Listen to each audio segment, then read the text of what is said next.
All right, so today is lesson 6. We're talking about data, okay? And data is a collection of all, especially in this case, numbers that represent something. And just like we have been doing with sampling, okay, we can use this data to answer questions. And in this case, I want to talk about Kobe Bryant and specifically his last games in the NBA. And we're going to look at this for all you sports fans out there. We'll look at this and try to figure out some interesting information. Now, the first thing I'm going to use, and this for the most part should be a review for most of you, I'm going to start with the mean. Now, as you remember, or may not remember, mean is also known as our average, okay? Always the easy way that I remember it is my teachers in school when I was in school were very mean and they would always give me a terrible average. So that is a way for you to remember that. So to find the average of anything, and I'm sure you guys will remember this as soon as I talk about it, is we're going to take all these numbers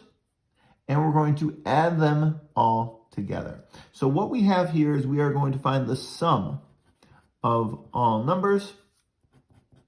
And once we have this number, we're going to take this number and divide by the total number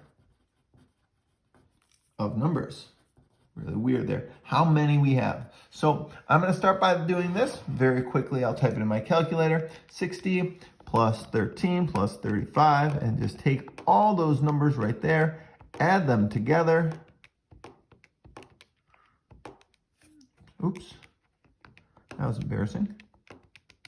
And add them together. And in this case, we get 268. So I don't even know if this is going to work out nicely for us, but I just took literally all the data we had there and used it for this problem. Now, the total number of numbers, how many numbers did I actually add in this problem? So I had 60, 13, 35, 3, 4, 5, 6, 7, 8, 9, 10, 11, 12, 13.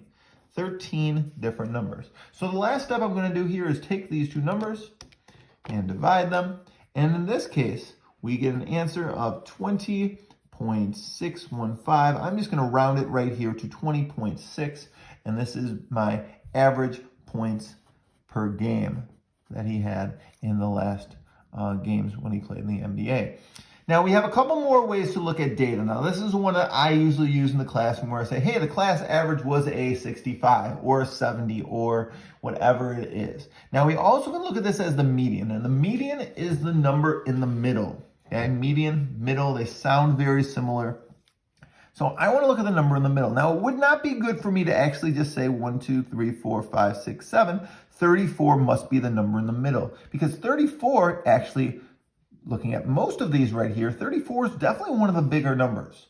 So instead, what we need to do is before we talk about the median, and this will help with mode and range and interquartile range as well, is that we need to take this and put all these numbers in order, starting from the smallest to the largest or largest to smallest. It really doesn't matter. We're going to do smallest to largest, I think would be the best. So make sure I include all my numbers. I see 2, I see 5, and I see 6. I'm just going to cross them off because I don't want to count something more than once. I see a 13. Looks like it's my next smallest number. I see a 14. Whoa, I see a bunch of 17s here. There's 1, 2, 3 17s. 17, 17, 17. I see a 20. Man, I really hope I don't forget any of these numbers. 28, 34, 35, and 60. Now, I would probably say 60 looks like what we call an outlier in this situation because none of the other numbers are really close to it.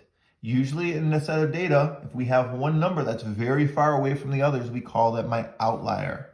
So let's take a look. 1, 2, 3, 4, 5, 6, 7, 8, 9, 10, 11, 12, 13. Good. I did not forget any number. Now, what we could do is, to find my median, we could figure out how many numbers there are. We could divide by 2 and do it, I guess, what we consider the tougher way. I'm just going to start underlining them until I get to a center. So I know I have an odd amount of numbers here. So there's going to be just one number that is in the middle. So let's see what number we get to. And it looks like it's going to be 17. 17 is in the middle. Half of the numbers, 6 of the numbers are on the left side, 6 of the numbers are on the right side, 17 is exactly in the middle. Now, in the case that we have 2 numbers in the middle, which does happen sometimes, because if we had an even amount of numbers here, that would happen. I would just take those two numbers in the middle, and I'd find the average of them. Add those two numbers together, divide by 2. Now, mode is the next one we're going to look at, and this is the most common. The number that occurs the most. Okay, so in this case, it's pretty obvious looking at these numbers. It just happened to work out like this. I see the number 17 actually 3 times. So very simply, 17 is the mode.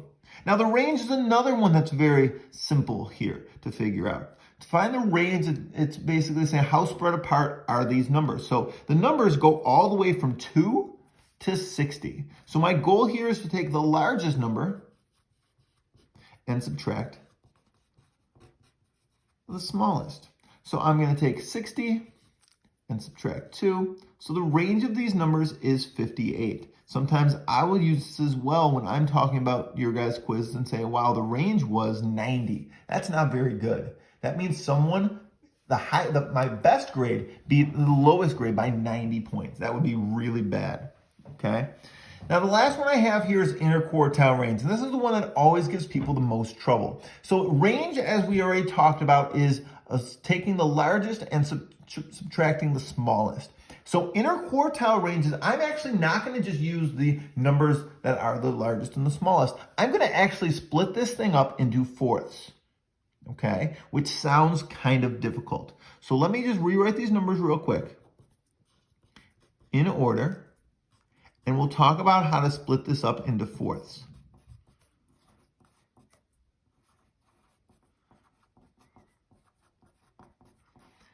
Now, when I am splitting this up into fourths, one of the reasons why I would want to know the interquartile range is because a lot of times we have outliers which throw off my data. Okay, think about a quiz. If I had a quiz where most of the students did well, but one person got a 15%, that would throw off the range. It would make the class sound like, oh, they didn't do as well, when really it was just one person that was the whole cause of it. So here we're going to look at interquartile range, which kind of shows me how the class actually did, but not the top and the bottom, kind of some people in the middle here. So the first thing I'm going to do is exactly what we did here, which was my median, and I'm going to just circle the median right there. Okay, once again, there was the middle. Now, if I were to take all of this data and split it into fourths, the next thing I would do, think about any shape. I'm just going to draw a rectangle here just to show you guys. I'm going to ask you to split this into fourths. What would you do? I would cut it in half and then cut those halves in half. Now it's in 4 equal sections, or I guess as close to equal as I can make it right now. So I'm going to do the same thing here. 1, 2, 3, 4. Look at those numbers. The interquartile, the first would be between those numbers right there. That's splitting this front half in half. Now, as I said earlier, since we don't have exactly a middle here, I would take these two numbers, add them up, and divide by 2. 6 and 13 is 19. 19 divided by 2 is 9.5. And I would do the same thing over here. I would take these, there's once again 6 numbers, and in this case it would be in the middle of 28 and 34. So add those two numbers together and divide by 2. Now this right here is 62 divided by 2, which is exactly 31.